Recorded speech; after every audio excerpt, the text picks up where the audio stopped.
आपल्याला ही पापडी तळलीच पाहिजे असं काहीच नाही बरं का. भाजलेली ही पापडी खूप छान लागते आणि मी खास भाजून खावा म्हणूनच ही पापडी अशा पद्धतीने बनवलेली आहे. आपण काय करतो, उपवासाचे उन्हाळी पदार्थ कुठलेही तळता आले पाहिजे, तळूनच असेच बनवतो. तर नमस्कार मैत्रिणींनो, कुक हॅप्पी होममध्ये मी सीमा तुमचं खूप खूप स्वागत करते. खरंच खूप छान अशा ह्या पापड्या झालेल्या आहे. जास्त प्रमाणात बटाटे, कमी प्रमाणात साबुदाणा. हे बघा भाजून दाखवत आहे तुम्हाला. मस्त अशी आपली नागलीच्या पापडीप्रमाणे फुललेली आहे. सुगंधही खूप पसरलेला आहे. मस्त अशी चव आहे आणि तळूनही दाखवत आहे. बघा किती छान अशी फुललेली आहे. तर अगदी सोपी पद्धत, लगेच तयारीला लागू. तर इथे मी साबुदाणा भाजायला घेतलेला आहे. तर साबुदाणा कसा भाजायचा, कढई तापून घ्यायची, मंद गॅसवर भाजून घ्यायचा. भाजायचा असा की तो असा काळपट होऊन द्यायचा नाही, थोडासा किंचित लालसर झाला तरीही चालेल. आणि अगदी लहानवाणी टम्म फुगतो तो, तडतड उडायला लागला की गॅस बंद करायचा आणि मस्तपैकी थंड झाला का आपल्याला मिक्सरच्या भांड्यात दळून घ्यायचा आहे. तर हे बघा मस्त असा साबुदाणा भाजायचा झालेला आहे. इथे मी 5 किलो पापड्यांना 1 किलो साबुदाणे घालणार आहे. हे प्रमाण लक्षात ठेवा. तर काही लाल मिरच्या दळून ठेवणार आहे आणि काही हिरव्या मिरच्याही दळून म्हणजेच वाटून ठेवणार आहे मिक्सरच्या भांड्यात. तर अगोदर मी लाल मिरची दळून घेतली आणि त्याच भांड्यामध्ये ते साबुदाणे, थंड झालेले साबुदाणे, गरम आपल्याला त्यात दळायचे नाही. थंड झालेले साबुदाणे हे पिठाची चाळणी आहे, त्या पिठाच्या चाळणीने म्हणजे दळून आणि असे गाळून घेणार आहे. तर का, तर आपल्याला इथे बारीक पीठ हवंय. असं नाही की मैद्यासारखंच, पण आपलं जे चपात्यांचं पीठ असतं ना त्या प्रमाणात. तर हे बघा, तर ही माझी चाळणी होती, मी तिचं ते कडं बसवलं नाही, डायरेक्ट तेच एका भांड्यावर ठेवलं आणि अशा प्रकारे ती चाळून घेतलं चाळणीने. हे बघा, तर मस्त असं बारीक झालेलं आहे आणि जाडसर पुन्हा एकदा आपण मिक्सरच्या भांड्यात घालणार आहे. तर हिरव्या मिरच्याही वाटून ठेवल्या हे तुम्हाला सांगत होते आणि लाल मिरच्याही. तर तुमच्याकडे मसाल्याची लाल मिरची उपवासाची असेल तर चांगलंच आहे. तर इथे मी आता तुम्हाला प्रमाण सांगितलेलंच आहे. 5 किलो बटाट्याला 1 किलो साबुदाणे.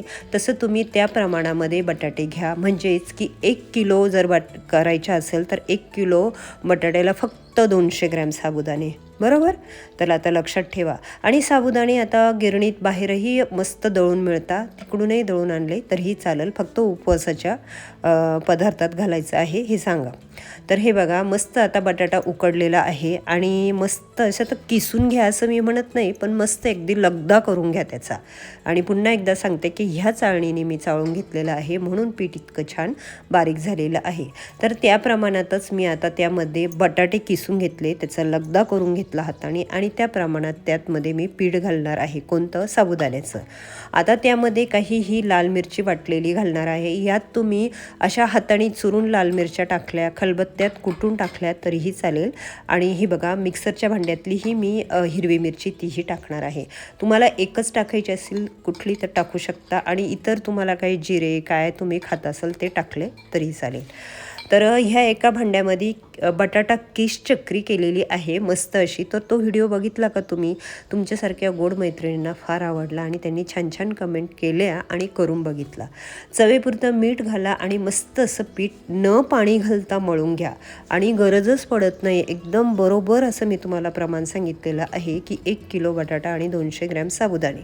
तर तुम्ही थोडंसं पीठ वाढवलं तरीही चालेल, कारण असंही हे पीठ आपल्याला वाफवून घ्यायचं आहे. वाफवलं की ती छान असं फुलतं, म्हणूनच त्या पापड्या भाजल्या की छान लागतात. हे बघा आता मी एक कुकरच्या भांड्यामध्ये मस्त ते पिठाचा गोळा टाकणार आणि कुकरमध्ये जाळी ठेवून 1 ते 2 शिट्टी बस मध्यम गॅसवर बरं का पण वाफवून घ्यायचं. तर मस्त अशा पापड्या होतात. नक्की एकदा बनवा. तुम्ही वाफवलं ना हे पीठ की ते पापड्या त्या फुलणारच ना, हे तुमच्या लक्षात आलंच असेल. तर मैत्रिणींनो, सोपी अशी रेसिपी आहे, पटकन होणारी आहे. तुम्ही जर नवीन असाल माझ्या रेसिपी बघणार आहे तर प्लीज रिक्वेस्ट करते, यूट्यूब चॅनल सबस्क्राईब करा आणि इंस्टाग्राम फेसबुक पेज पण फॉलो करा. तर बघा 1 ते 2 शिट्ट्यात मध्यम गॅसवर मस्त असं झालेलं आहे. हे वरचं पाणी त्यात पडून देऊ नका, ते वाफेने साचलेलं आहे.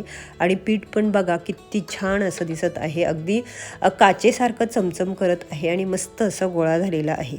आता थोडंसं तेला तुपाचा पाण्याचा हात लावायची म्हणजे हाताला लावायची आवश्यकता असेल तर लावा, नाही तर पाण्याचा हात लावूनही असे कागद बनवलेले आहे मी हे प्लास्टिकचे. आणि त्यावर आता ह्या पापड्या करायच्या यंत्रामध्ये मस्तपैकी प्रेस करून घेणार आणि वाळत घालणार आहे. अगदी सोपी पद्धत आहे. आता ही रेसिपी मी संध्याकाळचे 4-4:30 वाजता बनवली. संध्याकाळी गच्चीवर वाळत घातली आणि सकाळी 12-1 वाजेपर्यंत तर मस्त वाळल्या. असं काही नाही का चिरल्या वगैरे. तर तुम्ही नक्की बनवून बघा मी गोळे बनवून घेतले मस्त पिठाचे. आणि बघा पापडी तुमच्या समोरच आहे. काही हिरवा कलर, काही लाल कलर आणि पापडीचा पिवळा धूक कलर. आता मी जवळ हे तूप घेतलेलं आहे. जर मला गरज पडली तर मी हाताला लावणार आहे, पण सहसा गरज पडत नाही हाताला लावून, म्हणजे गोळे चिकटू नये म्हणून. पीठ वाफवल्यामुळे ते इतकं चिकटतच नाही हाताला. तर बघा मस्त अशा पापड्या झालेल्या आहे. 2 कागदांमध्ये एक गोळा ठेवून आणि मस्त प्रेस करून ही पापडी बनवलेली आहे आणि वर गच्चीवर नेऊन वाळत घातल्या. 1 दिवसात मस्त कुरुम ह्या पापड्या वाळल्या जातात. बघा आता मी काय करते, आता मी एकटीच हे बनवणार आहे ना, म्हणून मी भरपूर सूपं घेतले माझ्याजवळ. सूप जे आपलं धान्य पाखडायचं असतं ना त्यामध्ये ह्या पापड्या अशा एक कागदावर ठेवल्या आणि त्याच्यावरच एक टाकत राहिले आणि नंतर गच्चीवर नेऊन वाळत घातल्या. मी नेहमी असेच करते की नागलीच्या पापड्या, तांदळाच्या पापड्या बनवायच्या असल्या की भरपूर 30-35 कागद बनवते आणि असे कागद एकावर एक ठेवून नंतर एकखटीवर गच्चीवर नेऊन वाळत घालते किंवा मग गच्चीवरच त्या पापड्या बनवते. बघा कसं पीठ चिरल्या सारल्यासारखं दिसतं, पण पापड्या किती छान झालेल्या आहे ना. तर हेच की आपण नेहमीच तेलाचे पदार्थ खातो, पण हे असे जर मस्त भाजून खाणारे पदार्थ उपवासाला असले तर काय पाहिजे अजून.